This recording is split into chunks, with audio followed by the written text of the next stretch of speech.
नमस्कार प्रिय दर्शकों, एक बार फिर आपका स्वागत है हमारी YouTube चैनल प्राचीन ज्ञान सच्चा ज्ञान में। प्रिय दर्शकों, आज फिर नया वीडियो नई जानकारी लेकर हम हाजिर हुए हैं। प्रिय दर्शकों, आज की जो कहानी है, आज का जो प्रसंग है, बड़ा ही ज्ञानवर्धक है। आज की कहानी में आप जानेंगे कि सच्चा हीरा होता क्या है। इस संसार में हर आदमी माया के पीछे लगा रहता है। हर आदमी, हर इंसान मोह माया के जाल में फंस के रह जाता है। ईश्वर को भूल जाता है, अपने मालिक को भूल जाता है, अपनी माता पिता को भूल जाता है। माया के पीछे सब कुछ भुला देता है। ऐसा मोह माया का जाल इस संसार में फंसा हुआ है। आज की कहानी में आप जानेंगे कि सच्चा हीरा होता क्या है। प्रिय दर्शकों, आज की जो कहानी है, ये बड़ी ज्ञानवर्धक कहानी है, बड़ी मोटिवेशनल स्टोरी है। इस कहानी को आप पूरा सुनिएगा। इस कहानी को सुनने के बाद आप अपने जीवन में ढेर सारे बदलाव ला सकते हैं, अपने बच्चों के जीवन में ढेर सारे बदलाव ला सकते हैं। दर्शकों, जो बंदा इस कहानी को मन से और लगन से सुनता है और इस पर अमल करता है, तो हम ये उम्मीद करते हैं कि उसका जीवन ही बदल जाएगा और उसके जीवन में वो सब कुछ हासिल कर सकता है जिसकी वो कामना करता है। कहानी शुरू करने से पहले जो लोग हमसे नए जुड़े हैं, वो हमारे चैनल को सब्सक्राइब करें, अच्छे अच्छे कमेंट किया करें, बेल आइकन ऑन करना ना भूलें, ताकि हर आने वाली वीडियो का नोटिफिकेशन सबसे पहले आपको मिले और आप उसका फायदा। शुरू करते हैं प्रिय दर्शकों आज की ये प्यारी सी कहानी, ये प्यारा सा वीडियो। प्राचीन काल की बात है। संध्या काल के समय एक पनघट के पास में एक टिटेरा और एक टिटेरी दोनों पति पत्नी बैठे हुए थे। उस पनघट पे काफी यात्री पानी पीने के लिए आया करते थे। वो पनघट जो थी एक रास्ते के पास में थी। उस पनघट के पास से एक रास्ता गुजरता था। उस रास्ते में आने जाने वाले सभी लोग उस पनघट पे पानी पिया करते थे। जब लोग उस पनघट पे पानी पीने के लिए आते तो वो धन माया की बात किया करते। वो अक्सर यही बतलाते कि तुमने कितना धन अर्जित किया है, तुमने कितने हीरे कमाए हैं, तुम्हारे पास कौन सा हीरा है। कोई कहता है कि मेरे पास डायमंड है, कोई कहता है कि मेरे पास सोने की मोहर रखी हुई है, कोई कहता है कि मेरे पास सोने की सर्फियां हैं, कोई कहता है कि मेरे पास चांदी के सिक्के हैं। इस तरीके के लोग बात किया करते थे। उन लोगों की बातों को टिटेरा और टिटेरी की पत्नी दोनों सुना करते थे। ऐसा हर रोज होता था। हर रोज टिटेरा और टिटेरी लोगों की बात को सुना करते थे। जो भी लोग पानी पीने के लिए आते, जो लोग पानी भरने के लिए आते, वो लोग यही बातें किया करते। कोई कहता है कि मैं राजा के दरबार में काम करता हूं, वहां से मुझे बहुत सारा धन मिलता है। कोई कहता है कि मैं राजा की सेना में काम करता हूं, वहां से बहुत सारा धन मिलता है। हर लोग जो भी आते वो यही बातें किया करते। इसके अलावा कोई बात नहीं होती थी। सब धन माया की बात करते। कोई हीरे की बात करता, कोई जवाहरात की बात करता, कोई रत्नों की बात करता। यह सिलसिला काफी वर्षों तक चलता रहा। लोगों की इन बातों को सुनकर और टिटेरी काफी चिंतित रहती थी। टिटेरी अक्सर ये सोचती थी कि ये हीरा होता क्या है। लोग अक्सर हीरे की बात ज्यादा करते हैं, तो ये हीरा होता क्या है, हीरा दिखता कैसा है, ये चीज क्या है हीरा। टिटेरी इसी बात को लेकर बड़ी चिंतित और बड़ी दुखी रहती थी। एक दिन टिटेरा टिटेरी से पूछने लग जाता है और कहता है कि प्रिय, ऐसी क्या बात है, तुम दिनों दिन सूखती जा रही हो, दुबली होती जा रही हो, तुम्हारी परेशानी क्या है। यदि तुम खुलकर मुझे नहीं बताओगी तो मुझे पता कैसे चलेगा कि तुम्हारी क्या प्रॉब्लम है। तब टिटेरी टिटेरा से कहती है कि पिया जी, मैं क्या बताऊं आपको। जो पनघट पे लोग आते हैं उनकी बातें सुनकर मैं चिंतित रहती हूं, दुखी रहती हूं। वो लोग अक्सर धन माया की बात करते हैं, हीरे की बात करते हैं। मैं यही सोचती रहती हूं कि ये हीरा होता क्या है, सच्चा हीरा होता क्या है, दिखता कैसा है। जब टिटेरा टिटेरी से कहता है कि प्रिय, इतनी छोटी सी बात को लेकर तुम इतनी चिंतित हो रही हो और दिनों दिन सूखती जा रही हो, इसकी चिंता मत करो। इस हीरे के बारे में मैं आपको बताऊंगा कि सच्चा हीरा होता क्या है। जब टिटेरा उस टिटेरी को एक छोटी सी कहानी सुनाता है, टिटेरा कहता है कि प्रिय, इस कहानी को तुम ध्यान से सुनो। इस कहानी में आपको सच्चे हीरे की परख होगी कि सच्चा हीरा होता क्या है। जब टिटेरा कहानी सुनाता है और टिटेरी बड़े ध्यान से और बड़े गौर से सुनती है। टिटेरा कहानी शुरू करता है और कहता है कि प्राचीन काल समय में एक नगर के पास एक पनघट था। उस पनघट पर उस नगर की सारी औरतें संध्या काल के समय पानी भरने के लिए आया करती थी। एक दिन उस पनघट पर 4 औरतें आती हैं। वो चारों औरतें कुएं से पानी निकालकर और अपने अपने मटके पानी से भर लेती हैं। उसके बाद कुएं की मुंडेर पर अपने मटके रख देती हैं और बात करने लग जाती हैं। उन औरतों में से एक औरत कहती है कि मेरे पुत्र जैसा भगवान सबको पुत्र दे। मेरा पुत्र इतना सुरीला गाता है कि लोग सुनने के बाद मंत्रमुग्ध हो जाते हैं। मेरे पुत्र का कंठ इतना सुरीला है जो लोगों के मन को मोह लेता है। उसके सामने तानसेन भी फेल हो जाता है। इतना सुरीला मेरा पुत्र गाता है, तो भगवान मेरे पुत्र जैसा सबको पुत्र दे। एक औरत इस बात को कहती है। उस औरत की इस बात को सुनने के बाद दूसरी औरत बोलती है और वो कहती है कि मैं तो कहती हूं कि मेरे पुत्र जैसा भगवान सबको पुत्र दे। मेरा पुत्र इतना बलिष्ठ बलवान है जो मोहल्ले की सभी औरतें मेरे पुत्र को कलयुग का भीम कहती हैं। इतना बलिष्ठ बलवान मेरा पुत्र है। दोनों औरतों की इतनी बात सुनने के बाद अब तीसरी औरत कहां चुप रहने वाली थी। वो भी अपने पुत्र की बड़ाई करती है और वो कहती है, अरे बहना, तुम्हारे पुत्रों को छोड़ो, मेरे पुत्र जैसा भगवान सबको पुत्र दे। मेरा जैसा पुत्र इस दुनिया में किसी का भी नहीं है। मेरे पुत्र के कंठ में, मेरे पुत्र की जिह्वा पर मां सरस्वती हमेशा विराजमान रहती है। मेरा पुत्र यदि बड़े से बड़े ग्रंथ को भी एक बार देख ले तो जीवन भर नहीं भूलता है।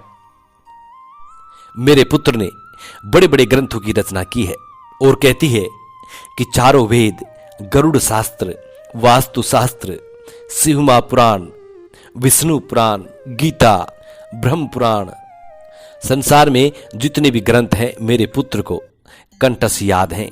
मेरे पुत्र की जिह्वा पर हमेशा मां सरस्वती विराजमान रहती है। प्रिय दर्शकों, इस कहानी को टिटेरा अपनी टिटेरी से कह रहा है और टिटेरी बड़े ध्यान से और गौर से सुन रही है। तीनों औरतों की बात सुनने के बाद अब तीसरी औरत मौन रहती है। वो कुछ नहीं कहती है। जब तीनों औरत उस औरत से कहती है कि बहना, तुम्हारे भी तो एक पुत्र है, तुम भी तो अपने पुत्र के बारे में बताइए कि तुम्हारे पुत्र में क्या खासियत है। तब वो औरत बोलती है और कहती है कि बहनाओ, मेरा पुत्र नहीं तो बलवान है, नहीं बलिष्ठ है, नहीं कोई सुरीली आवाज में गाता है और न ही मेरे पुत्र की जिह्वा पर कोई सरस्वती विराजमान है।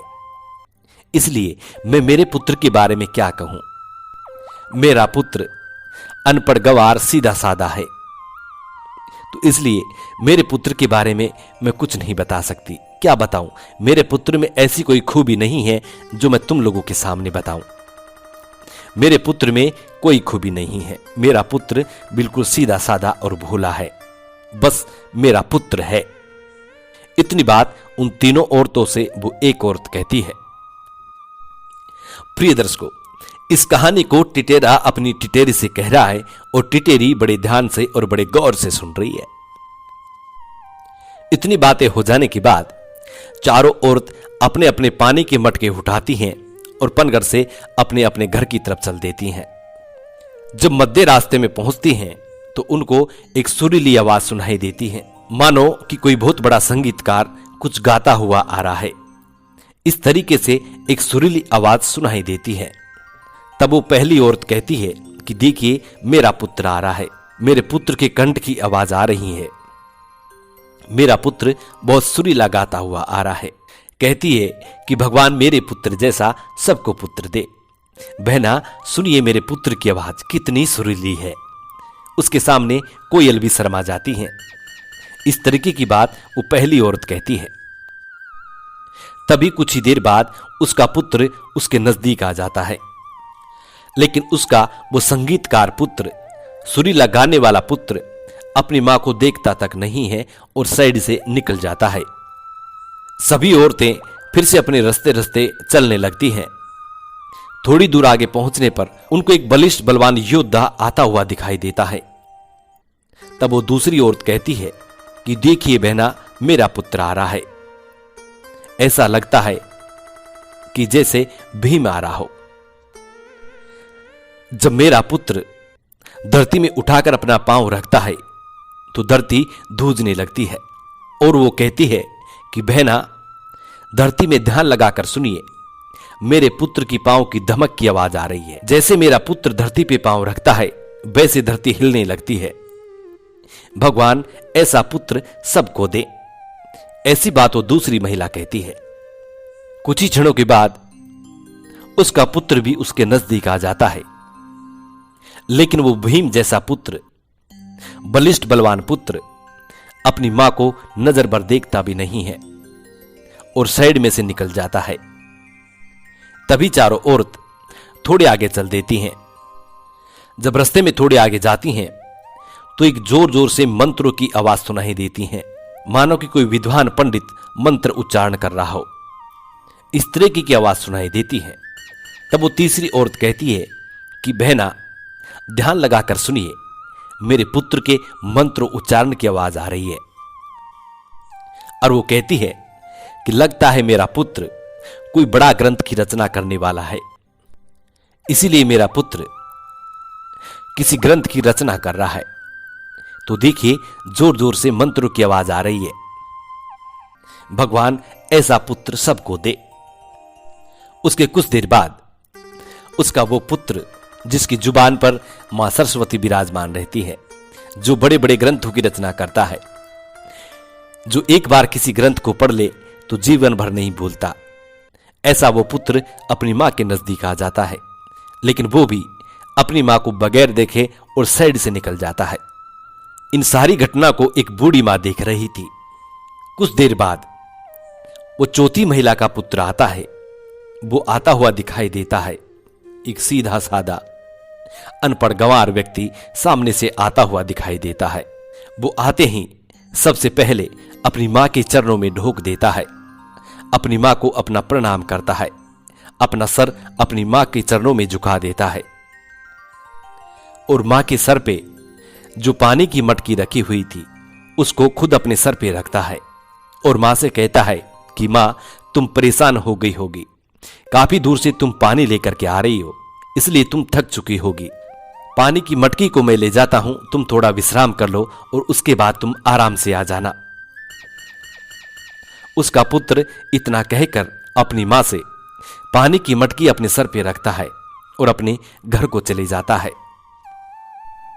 प्रिय दर्शकों, इस कहानी को टिटेहरा अपनी टिटेहरी से कह रहा है और टिटेहरी बड़े ध्यान से और बड़े गौर से सुन रही है। जब वो तीनों औरत उसके पुत्र को देखती हैं, वो आते ही सबसे पहले अपनी मां को प्रणाम करता है, अपनी मां के चरणों में अपना शीश रखता है। उसके बाद अपनी मां से पानी की मटकी अपने सर पर रखकर और घर को चला जाता है। इस घटना को देखकर तीनों औरत बड़ी सोच में पड़ जाती है, बड़ी चकित रह जाती हैं और तीनों औरत आपस में पुसर पुसर की बातें करने लगती हैं। कहने लगती हैं कि इनका पुत्र को देखो कितने संस्कारी है। अरे बहना, इनके पुत्र को देखो कितना संस्कारी है। इस तरह की बातें करने लग जाती हैं।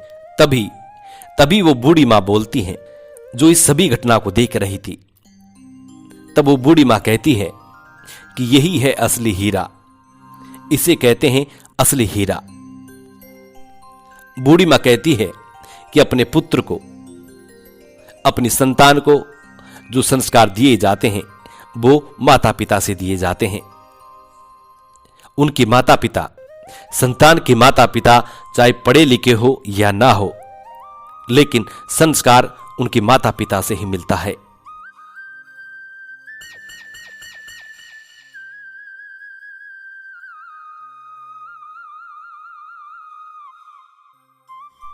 और यदि किसी माता पिता में ही संस्कार नहीं है तो अपने पुत्र को क्या संस्कार देंगे?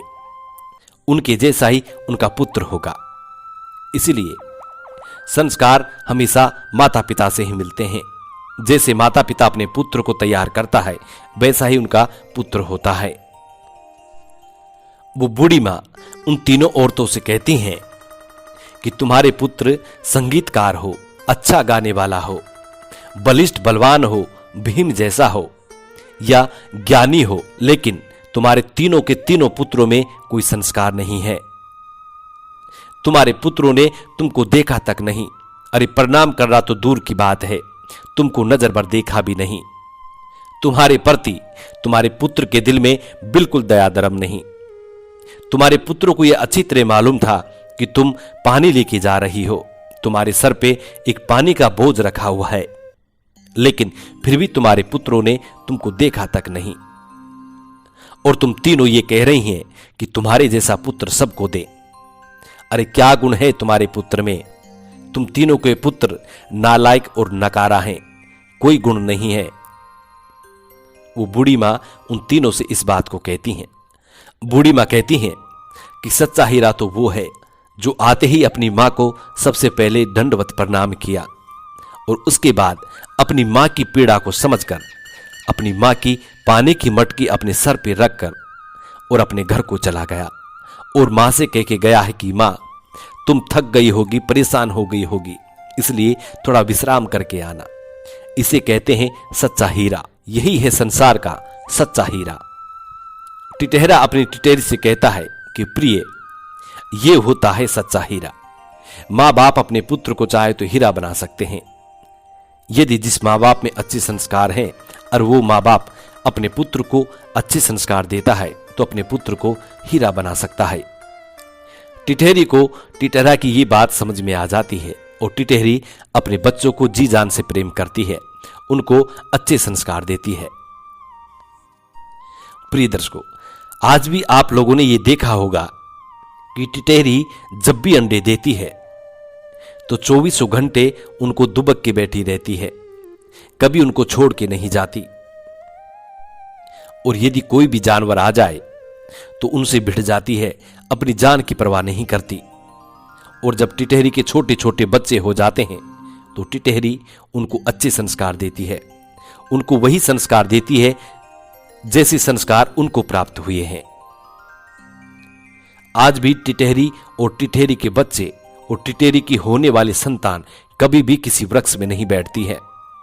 टिटहरी वही संस्कार देती है कि उनके बच्चे कभी भी किसी वृक्ष में नहीं बैठते हैं, वो हमेशा जमीन पर ही बैठते हैं और जमीन पर ही सोते हैं और जमीन पर ही अपने अंडे देते हैं, अपने बच्चे देते हैं। चाहे उनके साथ कुछ भी हो, कोई जीव जंतु चाहे उनके प्राण ही क्यों ना ले ले, लेकिन फिर भी वो जमीन पर ही रहना पसंद करती है, कभी भूलवश भी किसी वृक्ष में नहीं बैठती है। तो टिटहरी अपने बच्चों को अपने संस्कार देके चलती है। प्रिय दर्शकों, हम उम्मीद करते हैं कि आप भी अपने बच्चों को ऐसे ही संस्कार देंगे,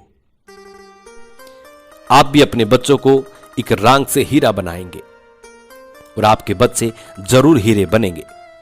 हम उम्मीद करते हैं प्रिय दर्शकों कि इस कहानी से आप ढेर सारी प्रेरणाएं लेंगे। जी नमस्कार, धन्यवाद।